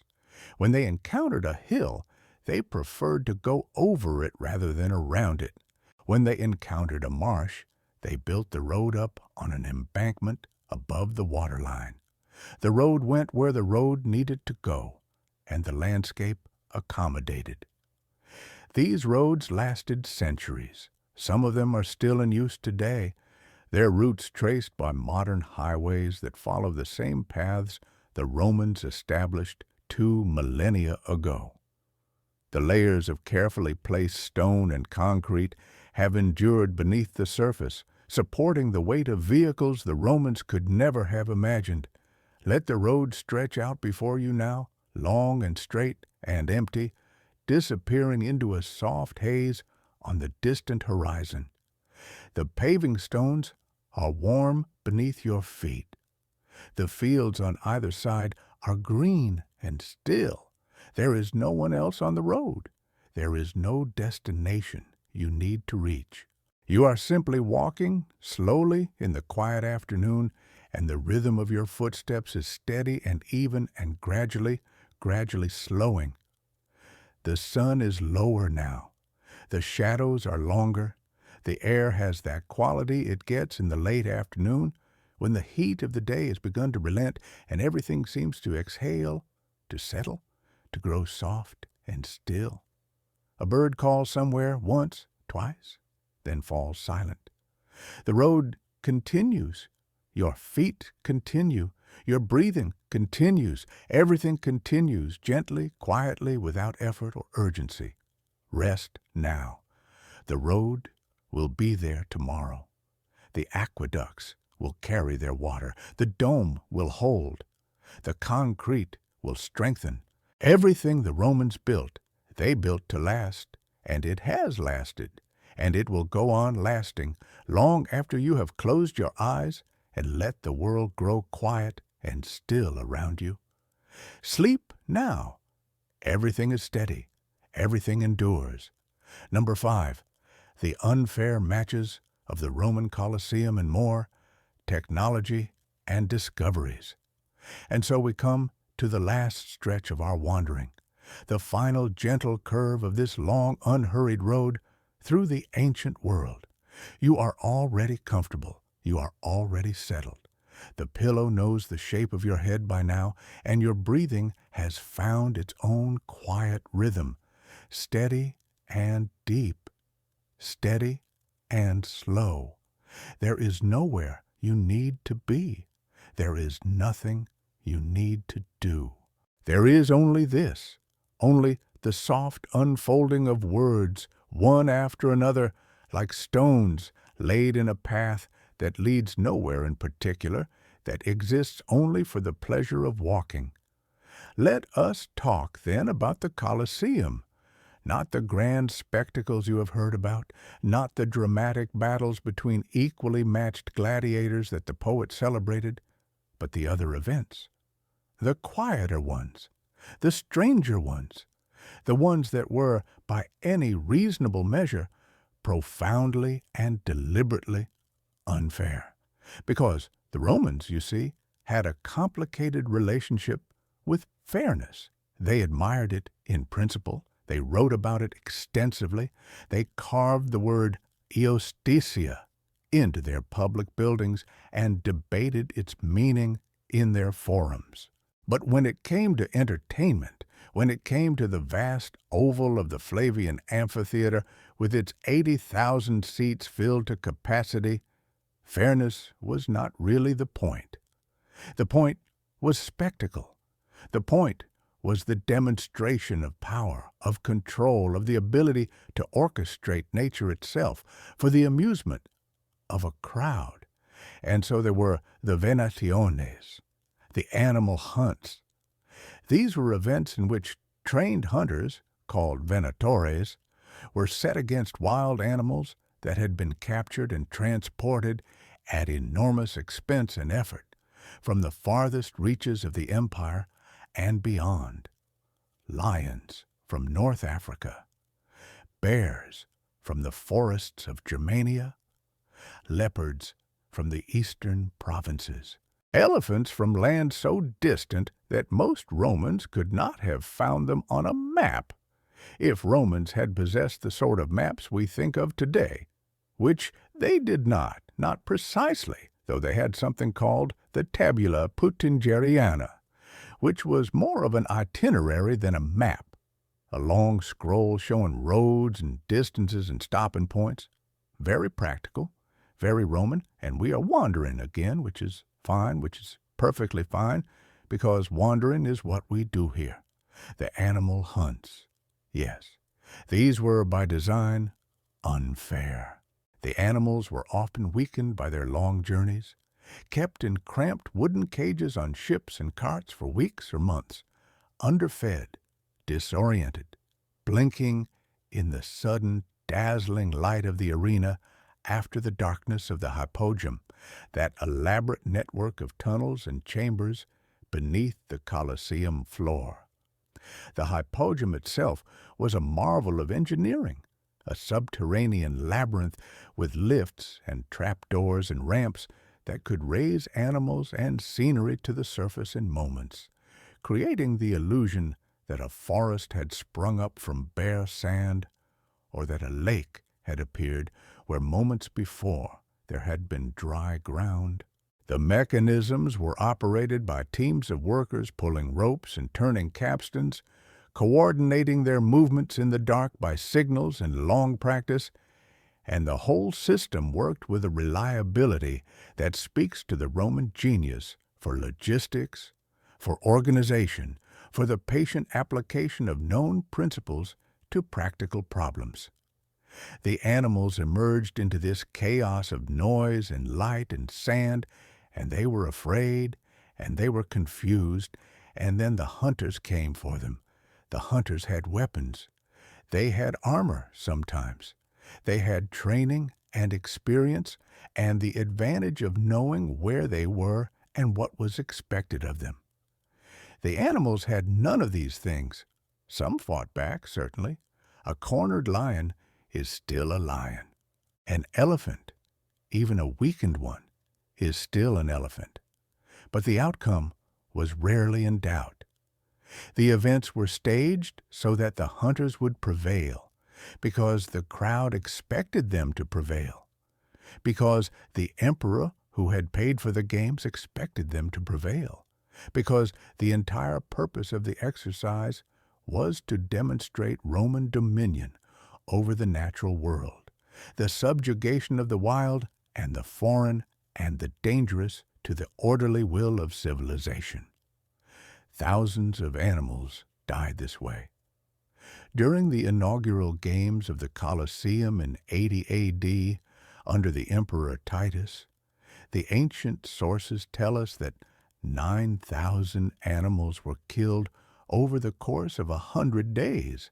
The number seems impossible, almost absurd, and perhaps it was exaggerated, as ancient numbers often were, because the Romans loved large numbers in the same way they loved large buildings, as demonstrations of scale and ambition.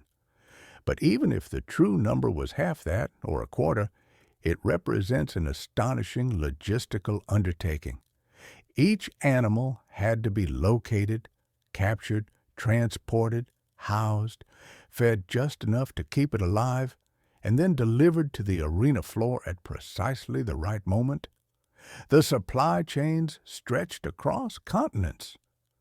There were specialized animal dealers, men who made their fortunes trading in exotic creatures, who maintained networks of trappers and shippers and handlers spanning the Mediterranean world and beyond.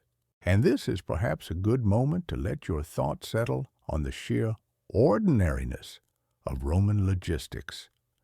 Because for all the drama of the arena, the reality behind the spectacle was deeply mundane.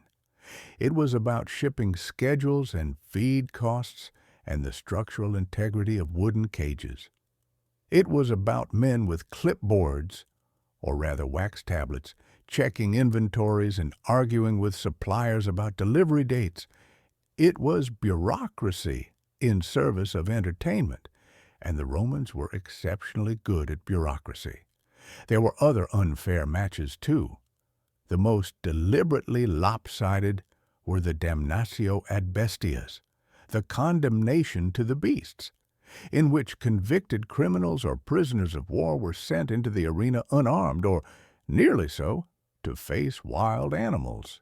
This was not entertainment in the way we usually think of entertainment. It was public execution, dressed in theatrical clothing. The condemned were sometimes given costumes and forced to act out mythological scenes, playing the role of some unfortunate figure from legend who met a terrible end, and then meeting that terrible end themselves in real and irreversible earnest. The crowd watched. The crowd was expected to watch. This was justice made visible, power made tangible, the consequences of transgression displayed in the most vivid and unforgettable terms possible. It is uncomfortable to think about, and you do not need to think about it very hard. Let it drift. Let it become abstract, historical, distant. It was a long time ago. The sand has been swept clean many centuries since. The Colosseum stands today as a ruin, beautiful in its incompleteness, its arches open to the sky, pigeons nesting where emperors once sat, tourists wandering where lions once paced. Time has a way of softening things, of turning horror into history and history into scenery. The stones endure, but the suffering has faded, and what remains is architecture, engineering, the simple physical fact of a very large building that has stood for nearly 2,000 years. Let us think instead about Roman glass.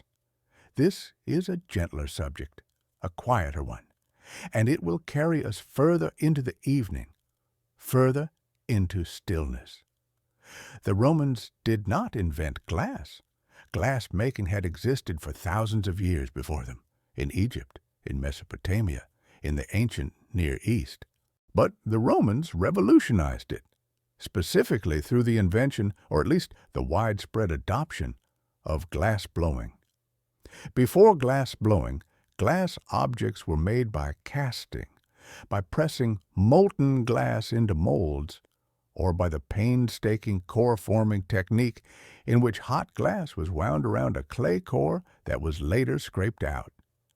These methods were slow and expensive, and glass was a luxury material, rare and precious. Then, sometime in the 1st century B.C., probably in the region of Syria or Palestine, someone discovered that you could gather a blob of molten glass on the end of a hollow iron pipe and blow air into it, inflating the glass into a bubble that could be shaped and stretched and manipulated into almost any form. The technique was simple in principle and endlessly versatile in practice. It was faster than any previous method. It required less material. It could produce vessels that were thinner and lighter and more varied in shape than anything that had come before. The Romans embraced glass blowing with characteristic enthusiasm. Within a few decades, glass went from a luxury to a commonplace. Ordinary households had glass cups and bowls and bottles. Glass windows appeared thick and translucent rather than transparent, letting in light while keeping out wind and rain.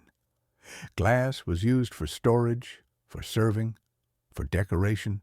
It came in every color, blue and green and amber and purple, or it was made deliberately colorless, clear as water, which the Romans prized above all because it showed off the color of the wine inside. Think of that. Think of a Roman woman holding a glass cup up to the light of an oil lamp, watching the wine glow ruby red through the thin, transparent wall of the vessel. Think of the lamplight catching the curve of the glass, the tiny imperfections in it, the faint lines where the glass blower's breath had shaped the molten material into something useful and beautiful. It is a small, quiet image. It is the kind of moment that does not make it into the history books, the kind of moment that happened 1,000,000 times in 1,000,000 Roman homes and was never recorded by anyone because it was too ordinary, too unremarkable, too much a part of the texture of everyday life to seem worth mentioning. And yet, it was a technological revolution. The democratization of glass changed how people ate and drank and stored their food and lit their homes. It is the kind of change that happens gradually, so gradually that the people living through it barely notice, the way you barely notice your own breathing right now. Steady and slow, steady and slow. Each breath arriving without effort, each breath departing without thought. There were also Roman discoveries in medicine, though discoveries may be too strong a word. Roman medicine was a mixture of genuine insight and profound misunderstanding, of careful observation and wild speculation, of practices that would be recognizable in a modern hospital, and practices that would be recognizable in a fairy tale. The physician Galen, who lived in the 2nd century A.D., was the most influential medical writer of the ancient world, and his ideas dominated Western medicine for over 1,000 years after his death. He dissected animals, mostly monkeys and pigs, and extrapolated from their anatomy to human anatomy, sometimes correctly and sometimes not. He understood that the brain controlled the body, which was a matter of some debate at the time. He developed elaborate theories about the 4 humors, blood and phlegm, and yellow bile and black bile, and how their balance determined health and temperament. These theories were wrong, but they were wrong in a systematic and internally consistent way, which made them very persuasive and very durable. Roman surgeons, meanwhile, developed instruments of remarkable sophistication. Archaeologists have found surgical kits that include scalpels and forceps and probes and catheters and specialized tools for eye surgery and bone surgery and dental work. The instruments are beautifully made, precise, functional.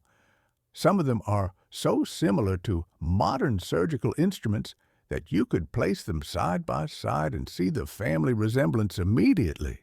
The Romans knew how to set broken bones. They knew how to drain abscesses.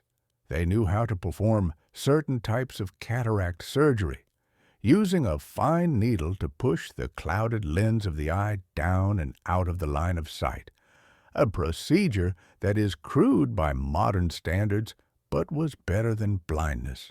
They did all of this without anesthesia, mostly, or with only the most rudimentary pain relief, a strong dose of wine, or a preparation of opium or henbane.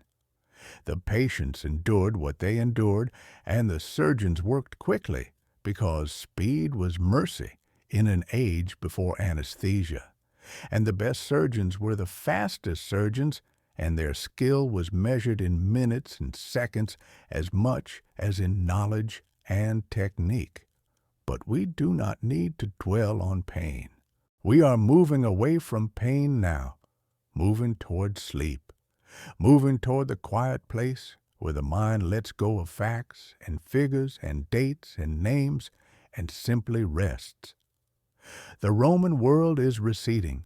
The Colosseum is shrinking in the distance, its arches growing smaller and softer, its outline blurring against the evening sky. The aqueducts are just lines on the horizon now, faint and far away. The roads still run straight, but they are empty, and the sound of marching feet has faded, and the only sound is the wind in the grass and the slow, deep rhythm of your own breathing. Think of Roman mosaics, if you want to think of anything at all. Think of the tiny colored tiles, the tesserae, set one by one into wet plaster by patient hands. Think of the patterns they made, geometric designs that repeat and repeat, circles within squares within circles, waves and spirals and interlocking forms that seem to move and shimmer even though they are made of stone and are perfectly still. The mosaic workers spent days and weeks and months on a single floor, pressing each tiny cube of colored stone into place, building an image tile by tile, the way sleep builds itself breath by breath, each moment adding to the one before it, each small piece contributing to a larger whole that you cannot see until you step back, until you let go, until you stop trying to see the individual pieces and simply let the pattern emerge on its own. The Romans built so many things.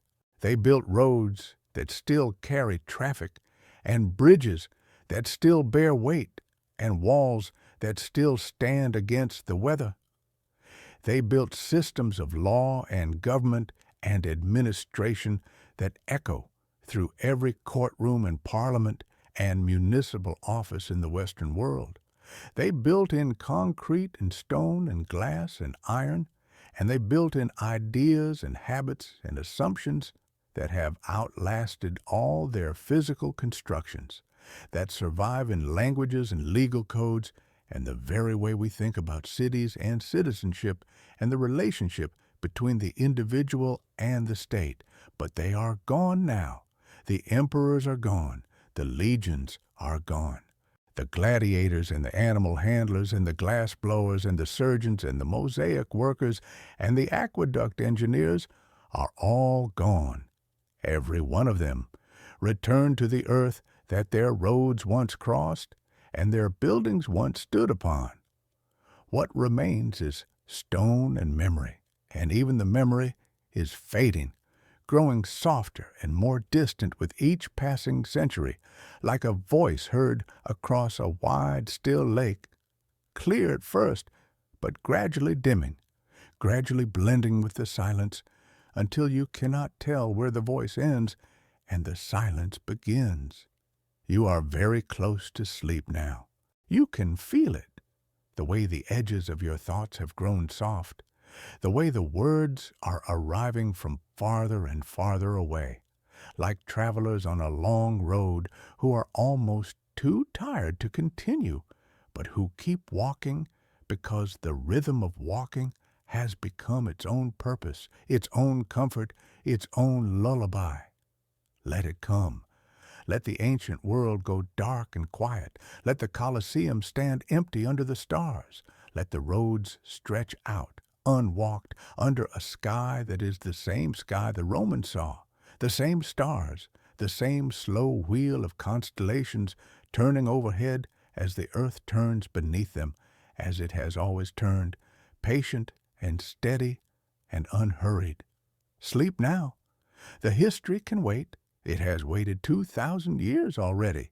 It can wait a little longer. Everything endures. Everything rests. Everything in the end grows still.